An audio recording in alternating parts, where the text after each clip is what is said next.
Hey, welcome back, Binder and UA fans. We're here for another update on Project Heinous. I'm back from Hammers. Progress is being made. Let's tell you all about it.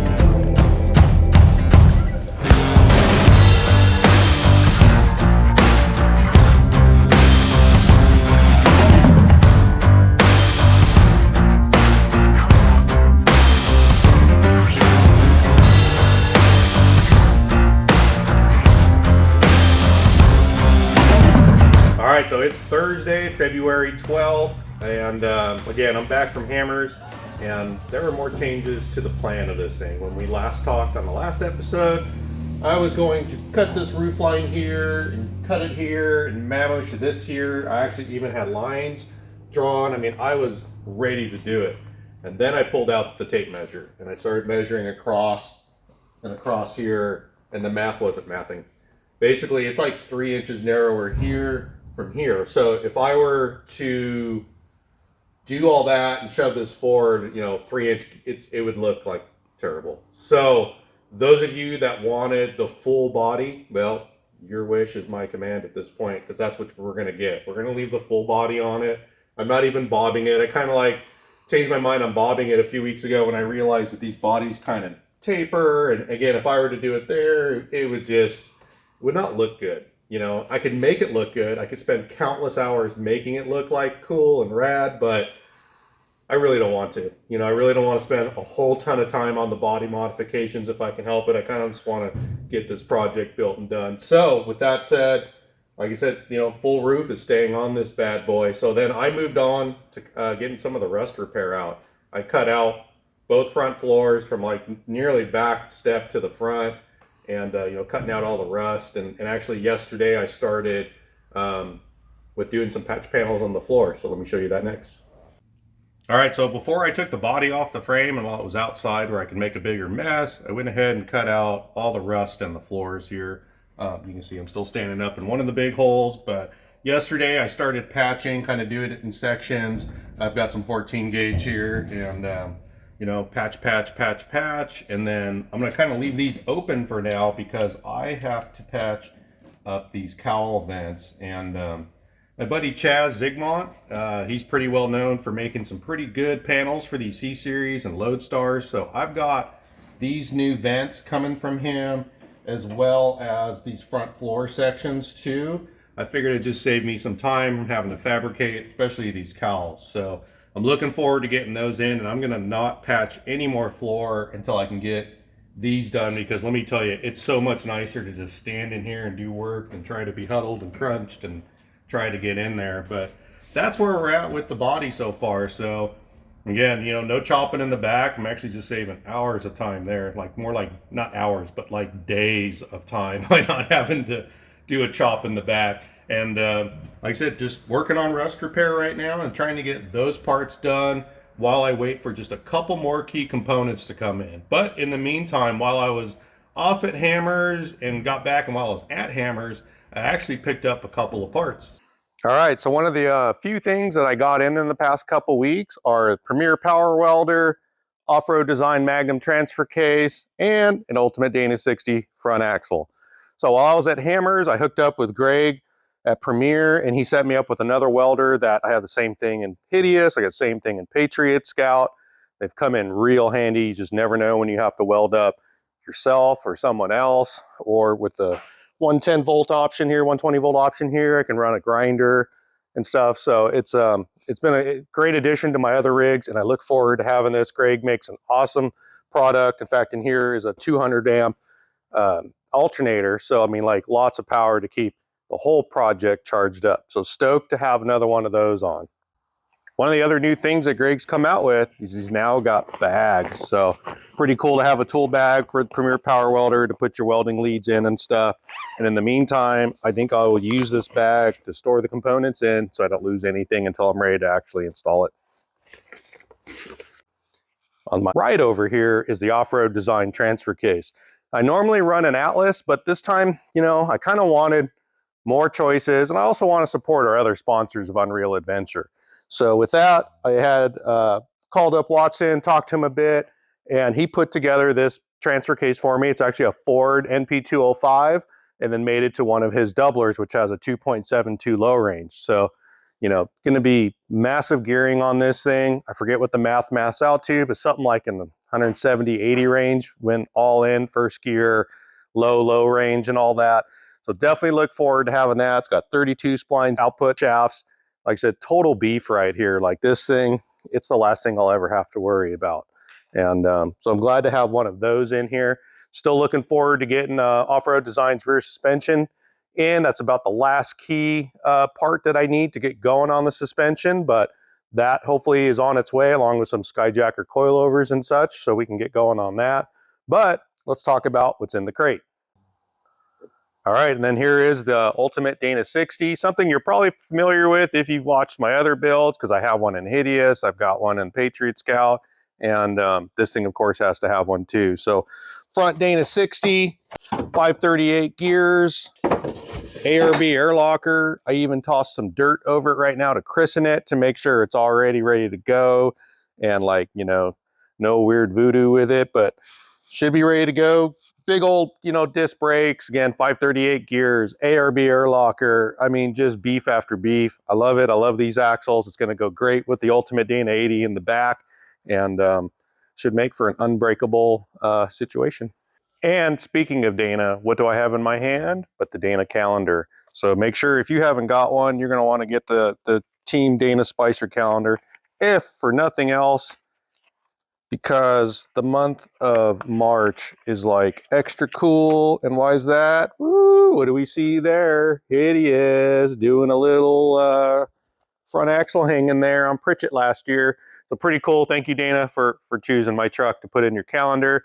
Again, it's awesome calendar. Second year in a row, one of my rigs has made it. I'm totally stoked and honored. And if nothing else, if you guys are looking for a great calendar, this is yours.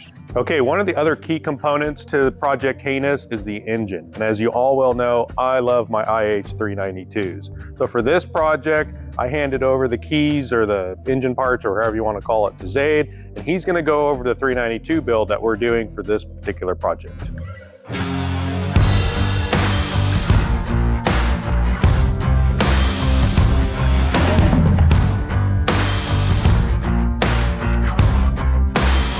This is our engine for Project Heinous here, and this is a 392, and it's not just an ordinary 392, it's a 392 improved cooling. The difference with this one is it's been bored out, it's been decked, it's been offset ground, and it's got the largest pistons that are available for these engines. So it's offset ground about 20 thousandths, and it's been shaved to about, basically the piston's about flat with the deck here. And it's been gliptalled. It's got a Schneider 260, 270 camshaft in it. It's been balanced. Everything's been done to this block as far as what you can really do to these things without going astronomically crazy. And then moving aside this, we have a bunch of upgrade parts on the table here. So we have, first of all, we're doing roller tip rockers that have a way higher ratio than stock, which in a nutshell is a bunch of work on its own, because it takes a lot of time to get the rocker arms fitted to the original rocker shafts and get them shimmed right and get them kind of, you know, spec'd right for oil clearances. So what I did was I sent the original rocker shafts out to have them plated just to get a new finish on there. And then I sent out these roller tip rockers to get pin honed in the bore to get about 1,000 to about, you know, 0.0015 thousandths oil clearance on every single rocker.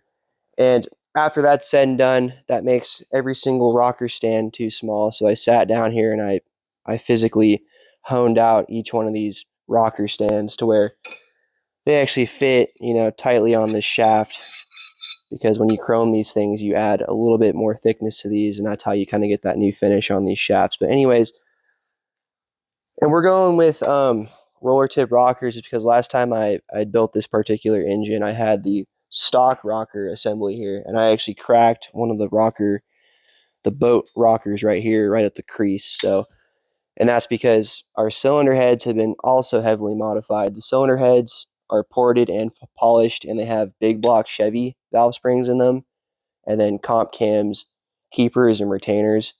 So we went from like a 7-degree retainer to like a 10-degree retainer, and way stronger inner spring. So it has way more valve spring. So it revs out way higher than a normal IH does.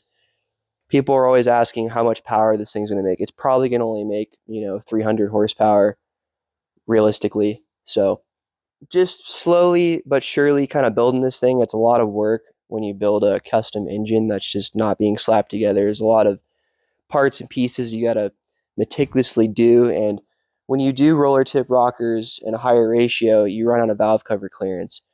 So I've done one valve cover so far, but I've taken 2 valve covers and I basically cut the valve cover at the flange.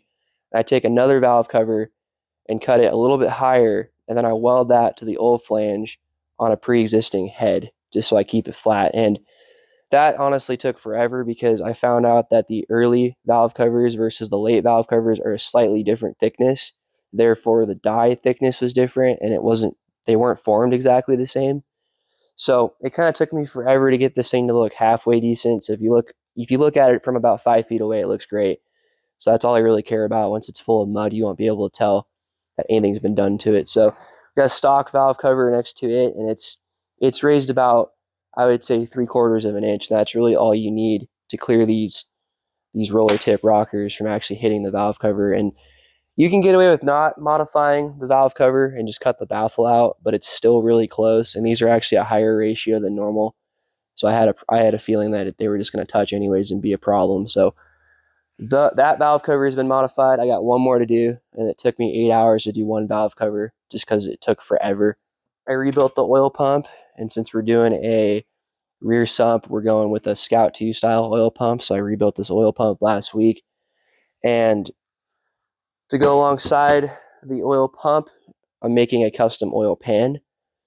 So our friends down at Taurus Fabrication down there, I dropped them off a Scout 2 oil pan. They're going to 3D scan it and then send me the file, and I'm going to cut out a flange for it, and we're just going to make a whole new oil pan. It's a lot easier than just modifying an existing oil pan, and we could possibly make a new product out of it. So I'm going to have a few 3/8 thick oil pan flanges made, and I can kind of make a custom oil pickup tube that goes down in there to pick up all the oil.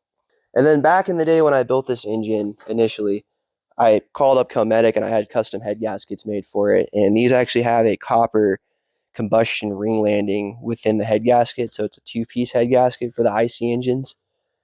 And I made these just because no one really offered anything besides Felpro or a stock factory head gasket, and these are far superior than any stock head gasket. So I had these made, and obviously we're going to be using them again with this build here, and we're doing ARP head bolts on this just to make sure it all that 300 horsepower doesn't get away from us here. And one thing I forgot to note is the lifters. And the issue with lifters these days are they never tend to work correctly. They always wipe out, they blow out. And a big issue to that is one, lifter preload, which is why I really wanted to get these, because we can really set the preload of the lifter correctly.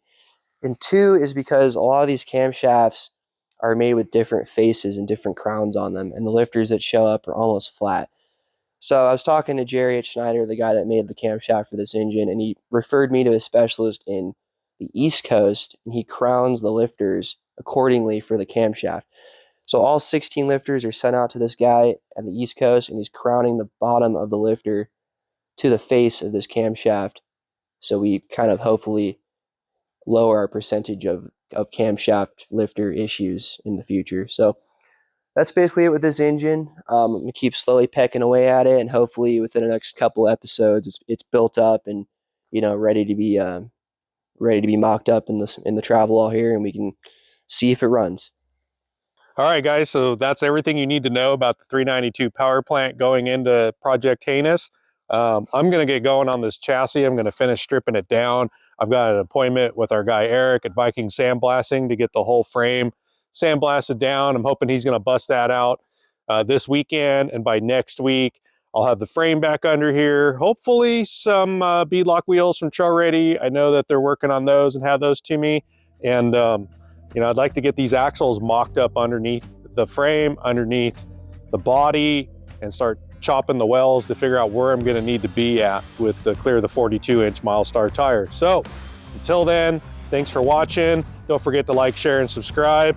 Catch you on the next episode.